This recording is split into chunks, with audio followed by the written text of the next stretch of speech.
on my way to work. As you can see, I've got the trailer back there, and we're gonna go pick up some more mowers today on my way home. Looks like it should be a pretty good pickup. It's free, that's always good. And one of them's a 0 turn, so excited about that for sure. And it's another Husqvarna to go along with the other 2 Husqvarnas I have sitting in my yard. But this one is gonna be a 48-inch cut, so that's gonna be a little different. The other 2 are 46s. And who knows, maybe I can get it running and fix it up and sell it as well. I'm probably just gonna have to sit down or stand up, whatever. I'm gonna have to try to knock out these Husqvarnas and see what I got. The one I picked up last time, I think, is gonna be a pretty decent one. We'll see what we can do. But yeah, so that's the plan for today. After work, I'll head out and get a couple of mowers and we'll see what we got.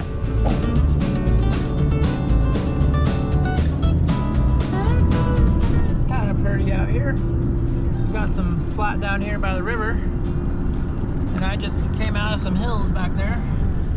Some nice trees. Beauty's in the eye of the beholder, and I kind of like Oklahoma. Not that I don't like other places, because I do. But this is where I live, and I kind of enjoy it. And I'm going to be taking a right here, right before the river.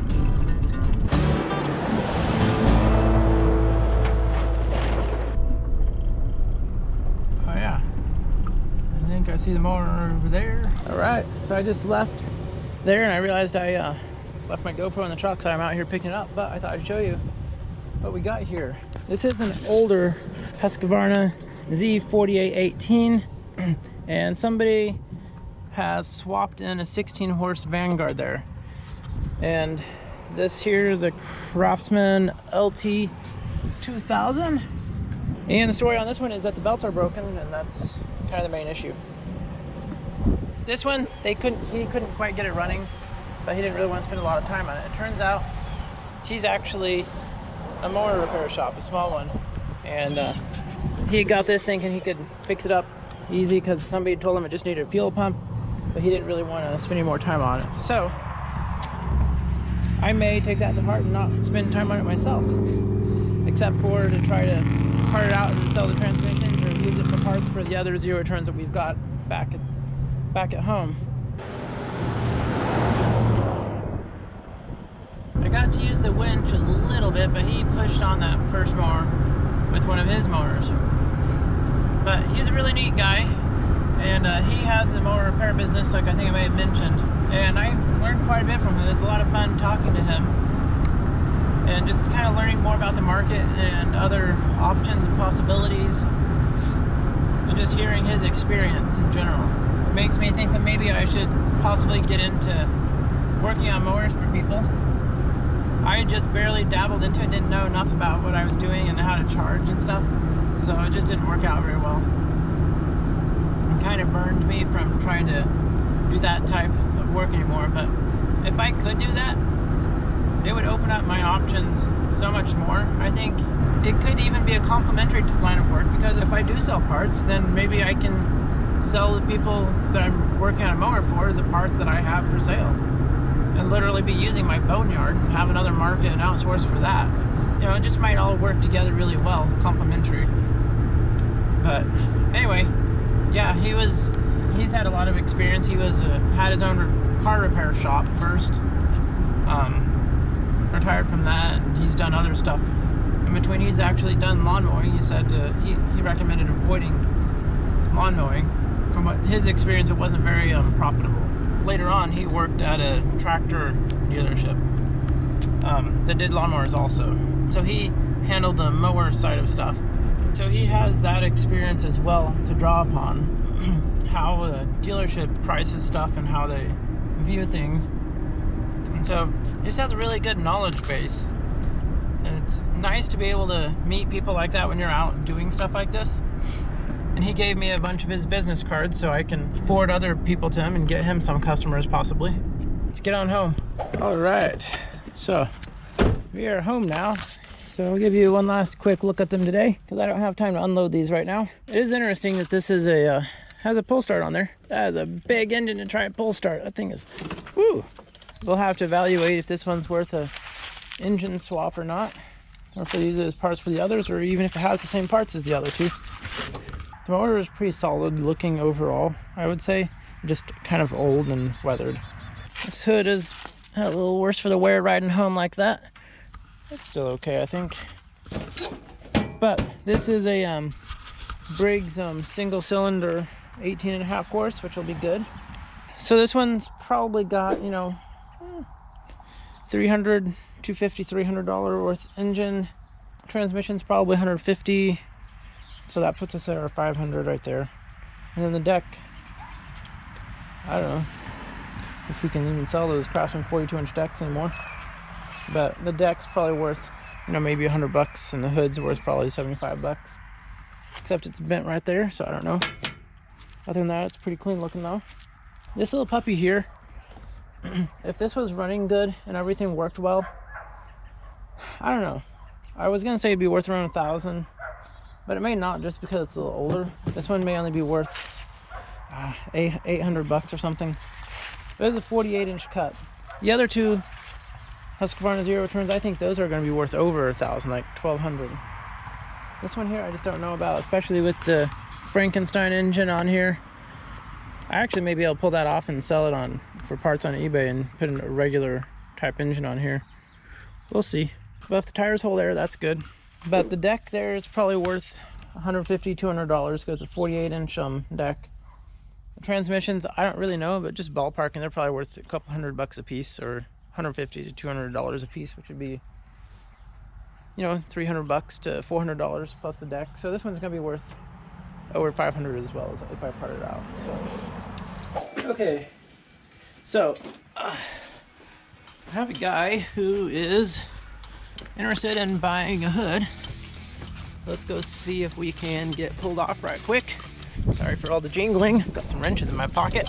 He was interested in buying this hood a while ago, and it didn't work out, and I thought he got a different hood, and maybe he did. But yeah, so this is the hood, and John Deere LX 176 hood. And these hoods are worth a lot in good condition. This one is in intermediate condition, but it has the grill, and there's a bumper down there too I can send along with it. So let's see if we can figure out how to get this off without damaging it, and fairly quickly, because he's gonna be ready to meet me in a little less than an hour. So let's see if we can get it off.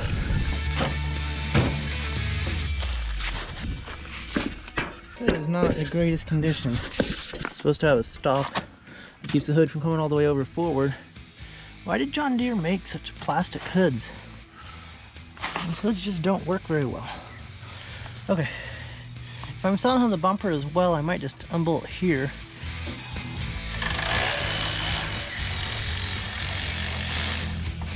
And so the price I had told him was $175, but looking at this a little closer, I think we might both be happier if I sell it to him for $150. I know these hoods are worth a lot, in good shape. And this one doesn't seem like it's in great shape. It's mostly intact, but it's also been worked on. Another bolt under there.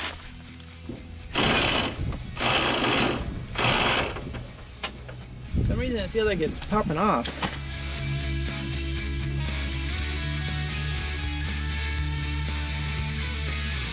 Okay, so I got a 13mm on there, and that's working. I just had the wrong size.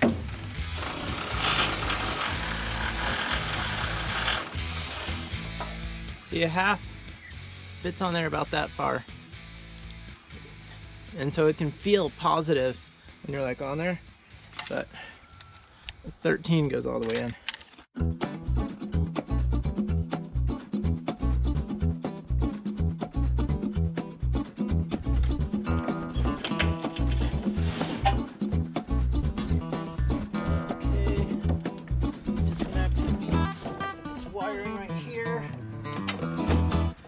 Have a whole hood free and clear. I don't know what John Deere was thinking.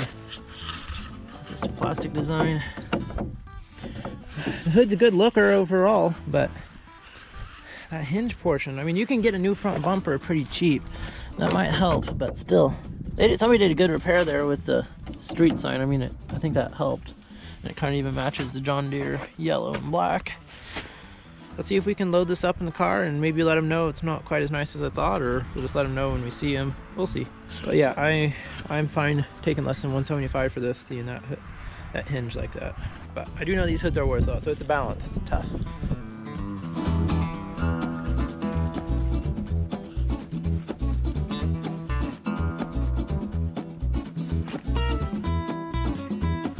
All right, that went well. Got the hood sold. He seemed pretty happy, and I went ahead and told him 150. And here's 150 there. Just have to believe me. That's done. It's a good sale. Glad to get that sold. I've had a lot of people interested in those John Deere hoods, and we've never quite reached a deal before on those more expensive hoods. So I'm kind of thinking I might want to get this one into the shop pretty soon to part out the rest of it and see if that Kawasaki engine runs, because I don't know if I ever tried this one. I've had quite a few that I couldn't get started because there's electrical stuff on them that I don't know that much about yet. But this one, I'm hopeful may actually start, because I think they stopped using it because the steering is messed up. But anyway, that's a story for another day. We're happy. I'm happy. Got $150. He got a better hood than what he had. So let's keep on parting out.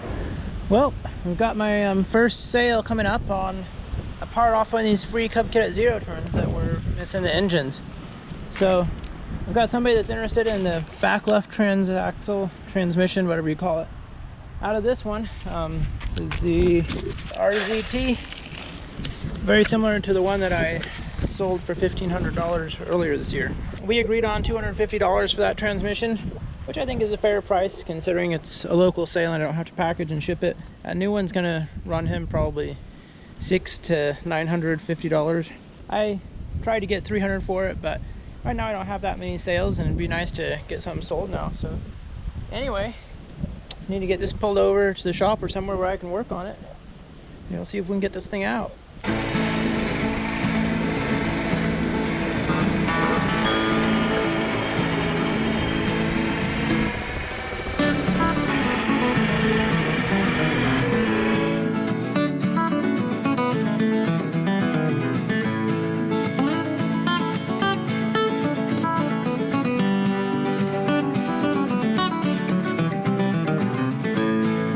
Easy to get out of there, I think.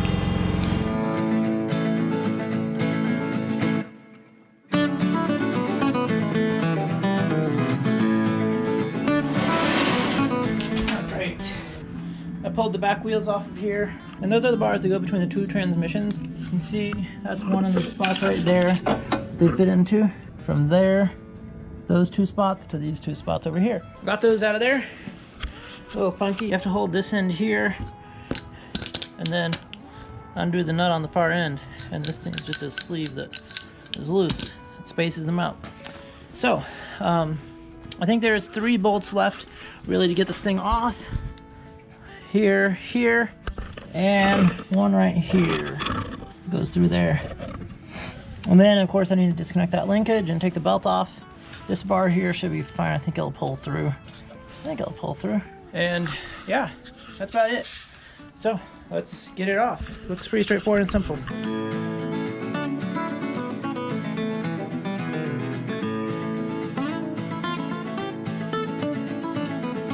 All right, I think we're ready to pull that transmission out of there now.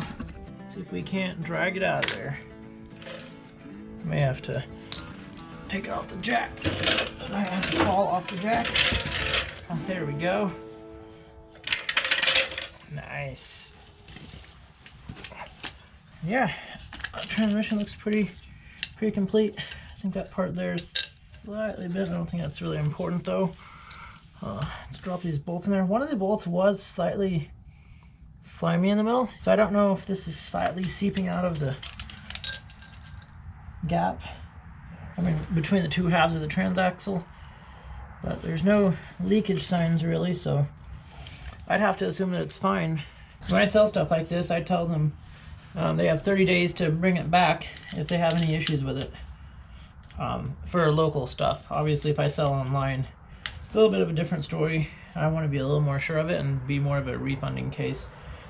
without necessarily getting it returned, because the shipping would be so prohibitive to have it returned. Yeah, I think I might take this outside and hit it with the hose and call it done.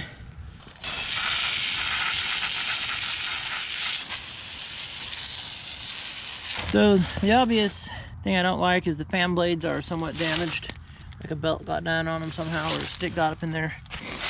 So I'd probably recommend to the next owner to replace that fan. If he has an old one, just pull it off there and put it on here. Okay, so we had an interesting turn of events with that transmission sale for the 0 turn. It wasn't going to work for the guy because apparently he had a funky model year where it was a different style than most of them. But what he's ending up doing instead is he's going to buy both transmissions, so he'll just replace both so that he won't have a mismatched set, because they should fit in that model mower. So I made a sale, lost a sale, now I have a bigger sale. That's great. I need to get these loaded up then. This one and this one.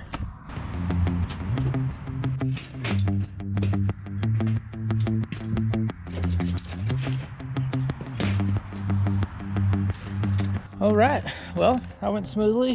He paid me $400 for both of those transmissions. So I gave him a little bit of a discount. It was $250 per, but he bought 2 of them, so I knocked 50 off the piece, or 100 total, so $400. I'm still happy with that.